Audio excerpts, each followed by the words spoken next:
Hi, eu sou a Thay, tudo bem? Sejam bem-vindos ao canal Cachinhos Vermelhos. No vídeo de hoje estarei trazendo para vocês mais uma história do nosso quadro Te Conto um Conto. Solta a vinheta!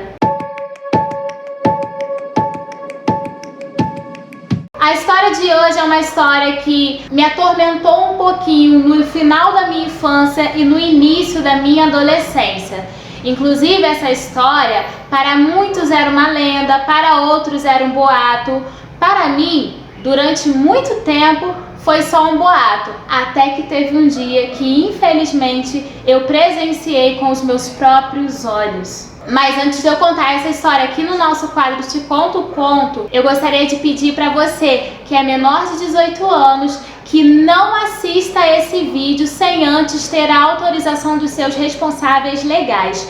Antes de você continuar assistindo esse vídeo, dá uma pausazinha nele, pede para o seu pai, sua mãe, o responsável legal que for seu, para dar uma visualizada no vídeo antes de você terminar de ver. E aí, se caso o seu responsável autorizar, você pode sim continuar assistindo esse vídeo.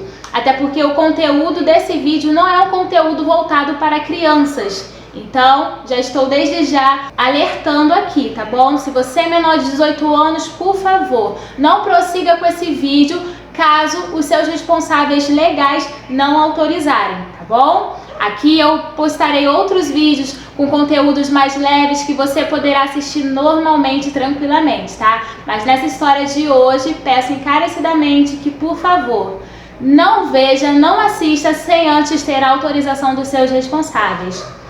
Aos adultos que têm uma certa fragilidade em ouvir situações e histórias um pouco mais pesadas, eu também peço a vocês, não precisem continuar assistindo esse vídeo, deixe que eu trarei uma outra história mais leve nesse quadro Te Conto um Conto, e aí você poderá assistir também normalmente, tá bom? Agora, sem mais enrolações, vamos para a história de hoje. A história de hoje será a lenda da Kombi branca. Do final da minha infância para o início da minha adolescência, houve-se um período que começaram a desaparecer algumas crianças na redondeza onde eu morava na época. Perante esse fato do desaparecimento de algumas crianças, as pessoas, sem saberem o que estava na realidade acontecendo, começaram a criar algumas histórias com o intuito de guardar e proteger as crianças. Afinal de contas, tem algumas histórias que a gente ouve quando estamos na infância que o intuito daquela história pode ser até que seja para nos amedrontar, mas quem conta aquela história pra gente geralmente conta no sentido de tentar fazer com que a gente não desobedeça a ordem para que aquela consequência ruim que nós ouvimos na história não venha acontecer com a gente.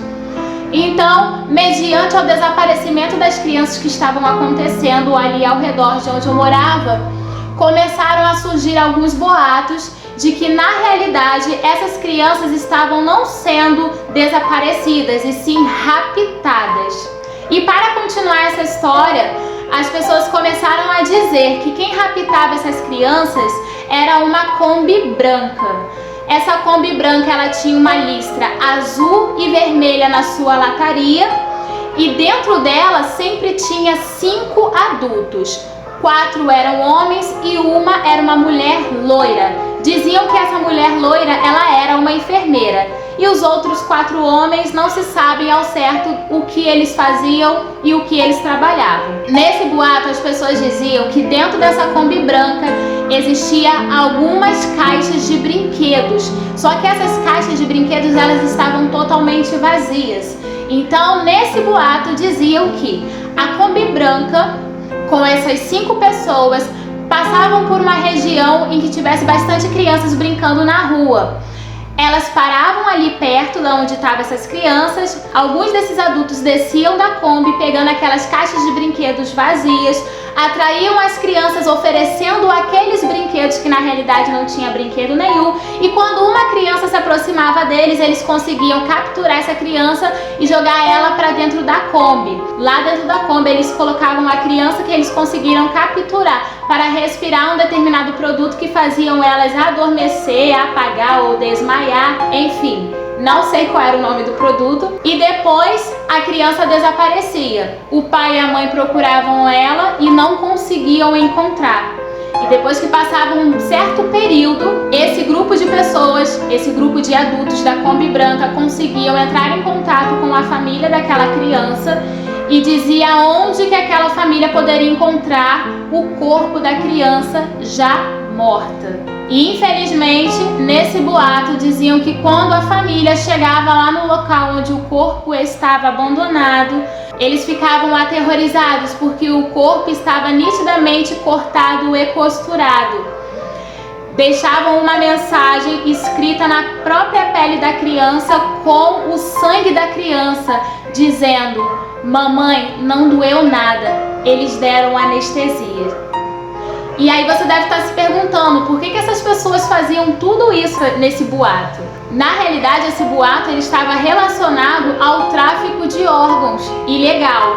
Então eles criaram esse boato para tentar justificar que as crianças que estavam desaparecendo e que os pais não tinham mais contato com elas, na realidade estavam sendo capturadas para terem os seus órgãos extraídos do seu corpo, para que eles conseguissem continuar com o comércio ilegal de tráfico de órgãos. E por isso eles capturavam, raptavam essas crianças. E assim, quando eu ouvi essa história, na realidade eu não levei ela muito a sério, mas onde quer que eu andasse naquele momento, para onde quer que eu ia, quando eu ouvi o assunto de uma criança desaparecida, sempre vinha à tona o boato da história da Kombi Branca. E assim, passaram-se algum tempo, não levando muito a sério, deixei pra lá. Só que teve um dia que, infelizmente, os meus olhos presenciaram algo que me traumatizou e me deixou chocada durante um longo tempo. Nessa época era o finalzinho da minha infância, se eu não me engano eu tinha aproximadamente entre 10 a 11 anos. E nessa época eu estudava numa escola particular. Minha mãe sempre teve o costume de levar-me e buscar-me da escola. E nesse dia, como de costume, minha mãe tinha ido me buscar na escola. Inclusive na época estava até eu e meu irmão estudando juntos. E aí minha mãe foi, como de costume, nos buscar na hora da saída.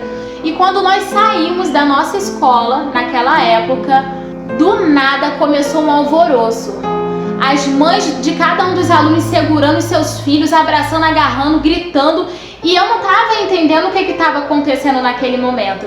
E quando eu olhei em minha volta, eu deparei com a Kombi Branca, que tinha listra vermelha, uma listra azul, e dentro dela tinha 5 pessoas. 4 homens, uma mulher que era loira, e lá no fundo, próximo dali da parte traseira da Kombi, tinha um monte de caixas de brinquedos. A Kombi, quando ela se aproximou daquela aglomeração de pessoas com as crianças e seus responsáveis, na hora os responsáveis que já estavam a par desse boato, eles ficaram desesperados e foram cada um tentando defender, guardar e cuidar e proteger a sua criança. E nisso, o motorista da Kombi Branca percebeu que as pessoas ali ao redor já sabiam da existência deles. E automaticamente ele manobrou e foi embora sem deixar nenhum rastro, sem fazer nada. E quando passou-se aquele dia, a minha cabeça ficou desnorteada, porque até então, aquilo que era boato, na realidade, depois de eu ter presenciado essa cena, na minha cabeça não era mais boato, e sim verdade. E quando eu completei meus 11 para 12 anos, eu tive que sair dessa escola particular e estudar numa escola pública que ficava um pouco distante da minha casa. E para eu chegar nessa escola, eu tinha necessidade de pegar uma condução. E infelizmente, gente, eu não podia ficar parada no ponto esperando a condução passar, tanto para eu ir quanto para eu voltar para casa, porque não podia passar nenhuma Kombi Branca próxima do ponto onde eu estava, que eu já começava a me apavorizar, que eu já começava a chorar, que eu ficava com medo deles me sequestrarem, deles pararem a Kombi, deles me raptarem, deles me matarem, tirarem todos os meus órgãos, me costurarem, depois ligar para minha mãe e dizer para minha mãe onde é que estava o meu corpo, e aí depois as pessoas, depois que a minha família fosse me encontrar, visse lá o meu corpo estirado no chão e com marcas de sangue escritos no meu corpo: mamãe, não doeu nada porque eles deram anestesia. durante muito, mas muito tempo, gente, até mais ou menos eu entrar na minha adolescência ali, quase beirando próximo dos 15 anos, eu sofri com essa história. Contudo, passaram-se mais alguns anos, cheguei à minha fase do jovem adulto e nunca mais ouvi falar sobre essa história ou sobre esse boato da Kombi branca. Então essa história ela se encerra aqui. E se você conhece ou se você já ouviu falar dessa história ou dessa lenda, desse boato da Kombi branca, você escreve aqui nos comentários aqui embaixo, porque eu vou gostar de saber se mais alguma pessoa conheceu ou ouviu falar sobre a história da Kombi branca. Espero que vocês tenham gostado desse vídeo. Um beijo e até a próxima!